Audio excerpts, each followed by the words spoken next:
Kristus ada di tengah-tengah kita, lebih utama dari segala sesuatu. Mengenal Yesus, yang ku kehendaki ialah mengenal Dia dan kuasa kebangkitannya dan persekutuan dalam penderitaannya, di mana aku menjadi serupa dengan Dia dalam kematiannya. Filipi 3 ayat 10. Sahabat Iktus, pada suatu kesempatan ketika Ratu Inggris berjalan kaki sendirian, tiba-tiba hujan turun. Dia mencari tempat berteduh di rumah terdekat. Seorang wanita yang membukakan pintu dan membentak, "Apa yang kamu inginkan?" Sang ratu tidak memperkenalkan dirinya. Dia hanya bertanya, "Bolehkah saya meminjam payung?" Sambil membanting pintu, wanita itu mencari payung jelek yang ada di rumahnya. Ratu Inggris mengucap terima kasih dan meneruskan perjalanannya. Keesokan harinya, salah seorang pengawal mengetuk pintu dan mengembalikan payung itu serta berkata, "Ibu, Ratu Inggris mengucapkan terima kasih atas pinjaman payungnya." Wanita itu bergumam, "Seandainya saya tahu, saya akan memberinya payung yang terbaik." Tak kenal maka tak sayang. Kita sering mendengar pernyataan ini. Telah berapa lama Rasul Paulus mengenal Tuhan Yesus? Saat menulis surat ke jemaat di Filipi, diperkirakan bahwa Rasul Paulus telah mengenal Yesus selama 28 tahun. Namun pada ayat ini, Rasul Paulus masih berkata, "Yang kukehendaki adalah mengenal Dia." Artinya, Rasul Paulus menganggap pengenalannya kepada Tuhan masih belum cukup. Mengenal menggunakan istilah ginosko yang berarti memiliki hubungan intim, yang digambarkan seperti keintiman hubungan suami istri. Mengenal Dia berarti memiliki keintiman dengannya dalam kehidupan setiap hari. Ayat ini tidak menyampaikan tentang kronologi kisah Tuhan Yesus, karena jika berdasarkan hal itu, maka urutannya adalah penderitaan, kematian, dan kebangkitan. Ayat ini lebih menekankan unsur pengalaman dengan Tuhan, dan Rasul Paulus mengangkat 3 hal penting ini berdasarkan apa yang telah dialaminya. Yang pertama, kuasa kebangkitan Kristus. Kebangkitan Kristus terangkai dengan kata kuasa, yakni kuasa untuk mengalahkan maut.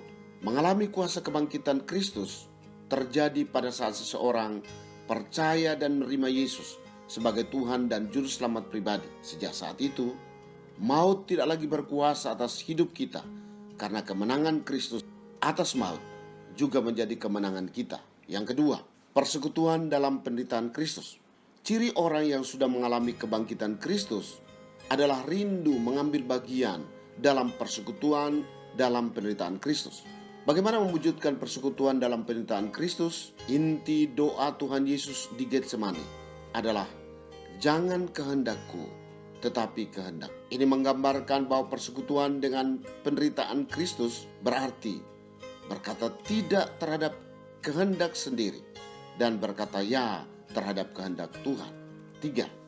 Serupa dengan Kristus dalam kematian. Serupa artinya mirip tetapi tidak sama. Yang tidak sama adalah cara matinya, tidak harus disalib. Tetapi yang harus sama adalah hakikat kematian Kristus. Hakikat kematian Kristus adalah taat sampai mati. Filipi 2 ayat 8. Ketika mengenal Kristus bukan sekedar pemahaman, tetapi juga mengalaminya, maka tercapailah pengharapan tertinggi untuk beroleh kebangkitan dari antara orang mati. Ayat 11. Dan bertemu muka dengan muka dengannya di dalam kerajaan surga. Sahabat Iktus, tindakan meresponi kasih Allah adalah dengan mengambil sebuah keputusan untuk percaya dan menerima Yesus sebagai Tuhan dan Juru Selamat. Ketika hati terbuka bagi Yesus, maka pintu sorga pun terbuka baginya. Namun demikian, kita tetap masih berada di dunia, dan Tuhan mengizinkan kita mengalami penderitaan karena salibnya. Yang Tuhan inginkan adalah komitmen kita untuk melakukan kehendak-Nya ditempatkan lebih tinggi daripada keinginan kita sendiri. Kita harus setia sampai mati. Kesulitan atau kelimpahan hidup tidak boleh menggeser kita dari keputusan untuk mengikut dan melayani Tuhan. Sahabat Iktus yang dikasihi Tuhan, Sudahkah saya mengalami kuasa kebangkitannya? Apa penderitaan yang saya alami karena menaati kehendak-Nya? Bagaimana isi komitmen setia saya kepadanya? Ya Tuhan Yesus, sejak saya mengenal-Mu, saya selalu ingin lebih mengenal-Mu dalam hidup saya setiap hari. Bukan hanya mengenal dalam pemahaman saya, tetapi saya ingin mengalami-Mu. Bentuklah saya untuk menikmati ketaatan saya pada kehendak-Mu. Meski hal ini tidak mudah, ajar saya taat sampai mati untuk menyampaikan kabar baik kepada dunia sesuai amanat agung-Mu. Amin. Hasratku adalah mengenal Yesus seumur hidupku. Kristuslah yang harus ku beritakan hingga datangmu Kristus. Maranatha, Kristus datang.